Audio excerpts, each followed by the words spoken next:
आज का दिन एक ऐतिहासिक दिन है।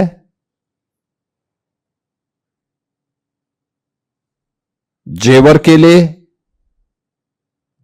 गौतम बुद्ध नगर जनपद के लिए, पश्चिमी उत्तर प्रदेश के लिए और पूरे प्रदेश और देश के एविएशन सेक्टर के लिए। जब भारत की सबसे अधिक संभावनाओं वाले एक इंटरनेशनल एयरपोर्ट ने अपनी कॉमर्शियल फ्लाइट प्रारंभ की है।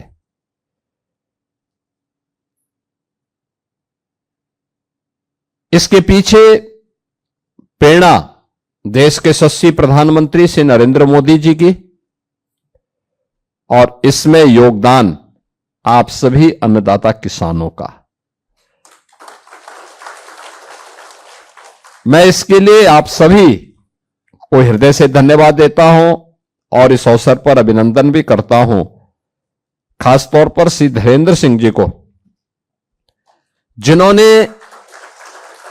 इस कड़ी को जोड़ा।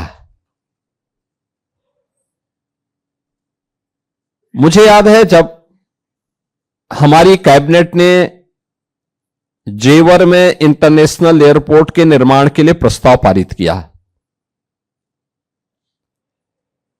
तो मैंने गौतम बुद्ध नगर जनपद के जिलाधिकारी और अन्य अधिकारियों को एक समय सीमा दी कि भाई 100 डे के अंदर जमीन अधिग्रहण की कार्रवाई प्रारंभ हो जाए।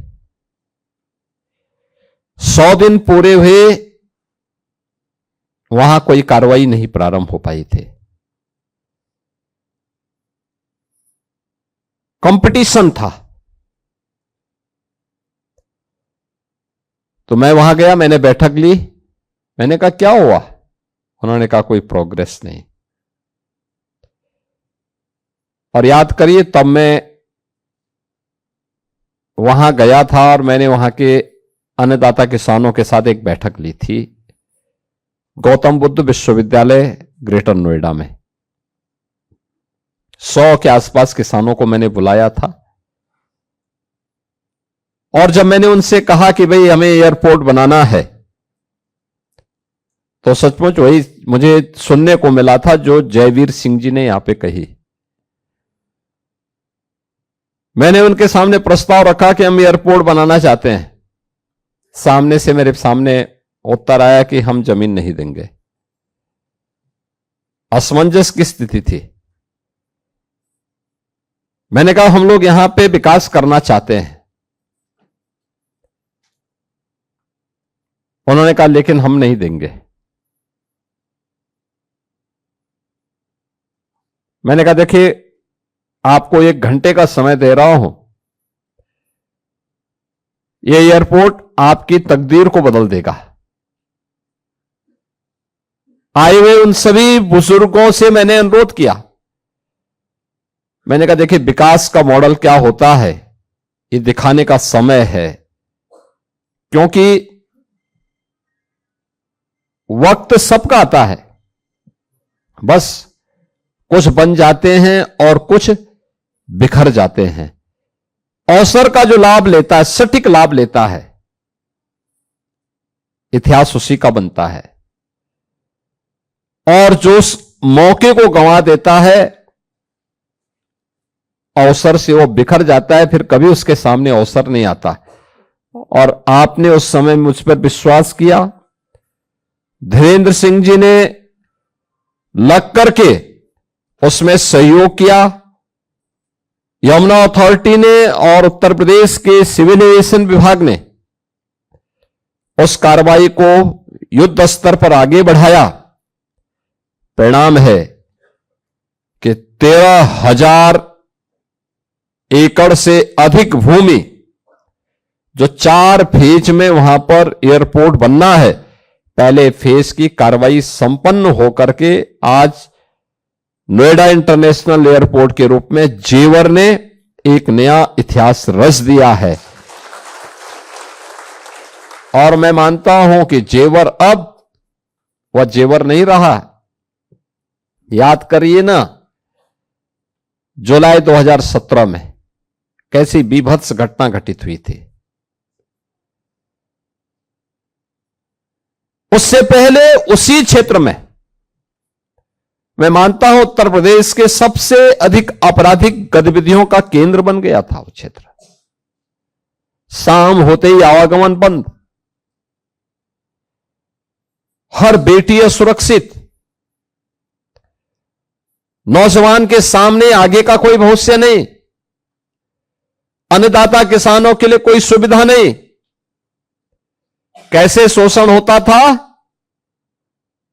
शोर की भूमि के नाम पर किसानों का किस प्रकार से उत्पीड़न होता था, यह भी हम लोग देखते थे, सुनते थे। कोई साधन नहीं, सड़क नहीं, बिजली नहीं, स्वास्थ्य की सुविधा नहीं, स्कूल नहीं, रोजगार नहीं, गरीब के लिए कोई भी पहल नहीं। और उन स्थितियों में दिल्ली के नजदीक जेवर भी एक कस्बा था, एक गांव था। अब आप सोचो, आप दिल्ली को फेल करने जा रहे हैं। दुनिया का हर बड़ा व्यक्ति आज वहां आना चाहता है, हर बड़ा व्यक्ति वहां आना चाहता है। आप परी की बात कर रहे थे, अरे वहां कुबेर आना चाहता है।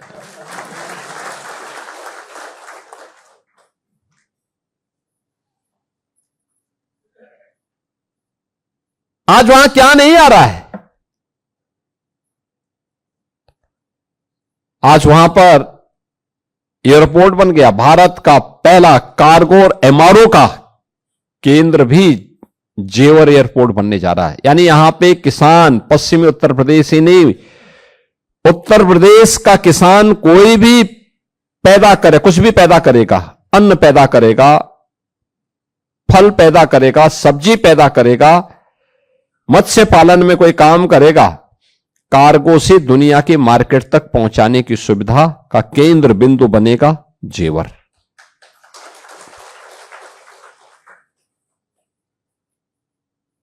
लोकल मार्केट में दाम कम मिलेगा, लेकिन वही दाम दुनिया के मार्केट में कई गुना मिलेगा।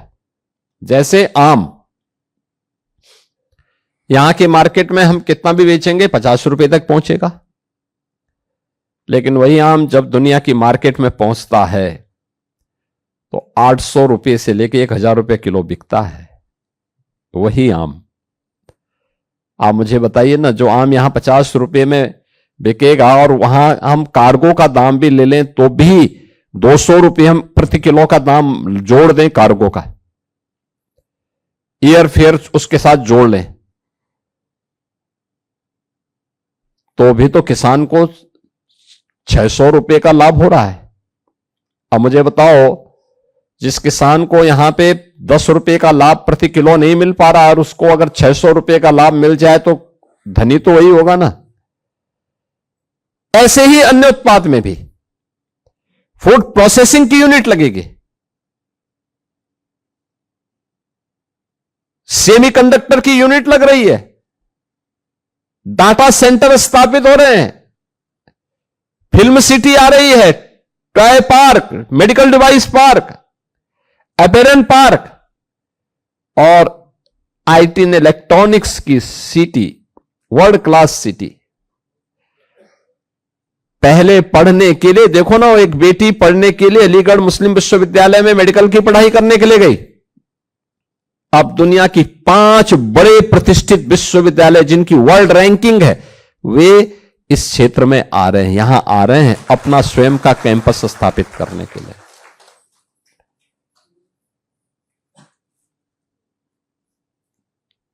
आपने निर्णय लिया,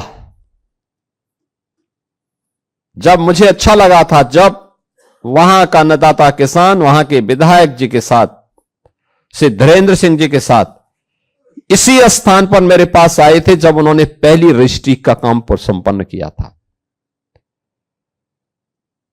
और मैंने ग्रेटर नोएडा में कहा था, मैंने कहा भाई आप रजिस्ट्री करवाइए, आप चिंता मत करना पैसे की, पैसा आपको मिलेगा जो आपने सोचा नहीं होगा।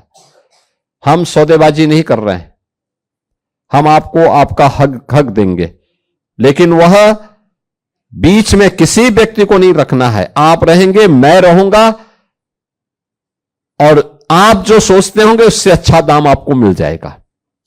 और हम लोगों ने वही वहां पर करने का कार्य किया है, और मुझे प्रसन्नता है आज आपके कारण वह क्षेत्र बदल रहा है। आपकी आने वाली पीढ़ी का भविष्य बनने जा रहा है, बदलने जा रहा है। आपने सचमुच इतिहास रचा है। आपकी पीढ़ियां हजारों वर्षों से वहां रह रही हैं। आपके पूर्वज हजारों और सैकड़ों वर्षों का आपका इतिहास है। उन्होंने कठिन परिस्थितियों में, देश की आजादी में भी लड़ाई लड़ी होगी,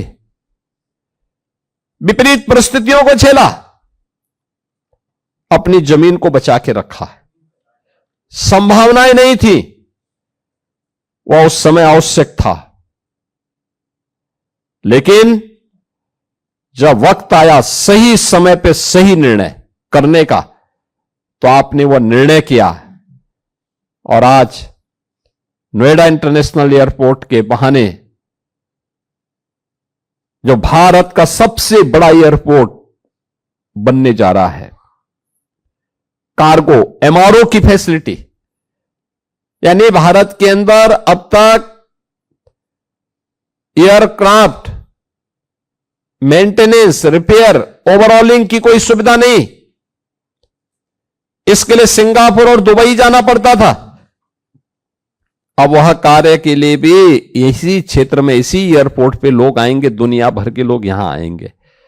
स्वाभाविक रूप से इसके लिए यहां के नौजवानों को ट्रेन करना, इंजीनियर के रूप में वहां बन सकें, काम कर सकें, वहां पर घर में ही उनको नौकरी मिल सके, इसकी संभावना आपके लिए बहुत ज्यादा है। ये जितना निवेश वहां आएगा, उसके लिए ट्रेन मैन पावर ये आज की आवश्यकता है। इसी के लिए यमुना अथॉरिटी ने वहां पे टाटा के साथ एक सेंटर ऑफ एक्सीलेंस लगभग 225 करोड़ रुपए की लागत से स्थापित करने की कार्रवाई को आगे बढ़ाया है। काफी बड़ा सेंटर, जिसमें सभी आज की आधुनिक तकनीक को वहां पे ट्रेनिंग देने, उसके सर्टिफिकेट, उसके डिप्लोमा, उसके डिग्री के कोर्सेज को आगे बढ़ाने का एक अवसर वहां की युवाओं के लिए होगा, उनके कौशल विकास के लिए होगा, उनकी स्किलिंग के लिए होगा। और इसके कारण वहां के नौजवानों को जुड़ने, और उस जुड़ने के साथ ही वहां पे जो निवेश आएगा, वहां उनके लिए नौकरी प्राप्त करने का एक आधार भी बनेगा। यहां पे डिग्री कॉलेज की बात उन्होंने की। हमारा प्रयास है कि इस सत्र में हम उस डिग्री कॉलेज को प्रारंभ कर दें और वहां के बच्चों को उच्च शिक्षा का वो भी मिले। दो अन्य बातें आपने कही हैं, मेडिकल के लिए भी और एक स्पोर्ट्स के लिए भी।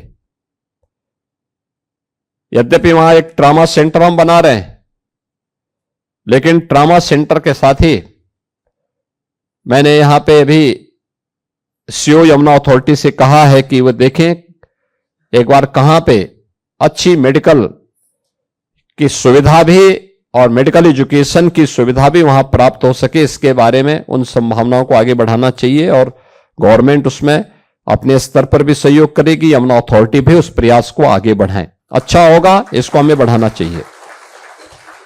स्टेडियम बने वहां पे, इंडोर स्टेडियम भी बने और बड़ा स्टेडियम बने। वो जो संभावनाएं वहां पे हैं, जो पोटेंशियल वहां पर है, उसका लाभ वहां के बच्चों को प्राप्त हो, वहां के यूथ को प्राप्त हो, वे आगे बढ़ सकें, देश के विकास में अपना योगदान दे सकें। ओलंपिक में एक पैरालंपियन ने जैसे देश के लिए मेडल जीत करके एक नया इतिहास रचा है। अब इतिहास जेवर को जेवर के रूप में प्रस्तुत करने की ओर हम सब का आह्वान कर रहा है। और मुझे बहुत अच्छा लगा कि पहली फ्लाइट से आपने उस जेवर को उस इतिहास के साथ जोड़ने के लिए अपनी ही जमीन से फिर मुख्यमंत्री आवास तक की इस यात्रा में आप सब भागीदार बने हैं और मुझे बहुत अच्छा लगा। 170 किसान, जिसमें 28 केवल महिला किसान हैं, उससे यहां पर आए और यहां से फिर वापस जाएंगे। इस शानदार यात्रा को अपनी स्मृतियों में आप बनाए रखेंगे, इस विश्वास के साथ मैं आप सभी का एक बार फिर से अभिनंदन करता हूं और आपको आश्वस्त करता हूं कि डबल इंजन की सरकार है, जो बोलती है वह करती भी है। जितना बोलती है उतना करके रहती है, उतना करती भी है और आगे भी कभी भी आपको इस डबल इंजन सरकार से निराश और हताश नहीं होना पड़ेगा। सबका साथ, सबका विकास, सबका विश्वास और सबका प्रयास, यह अभियान निरंतर आगे बढ़ता रहेगा।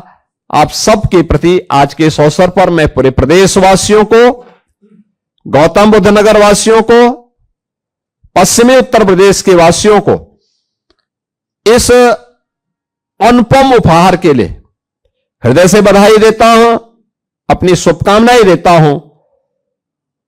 इंडिगो ने इस कॉमर्शियल फ्लाइट को प्रारंभ किया और अन्नदाता किसानों के साथ यहां पर स्वयं उनके special director CRK Singh ji यहां पर आए हैं, मैं उनको भी हृदय से धन्यवाद देता हूं। वहां के विधायक जी को भी, अन्य जनप्रतिनिधियों को भी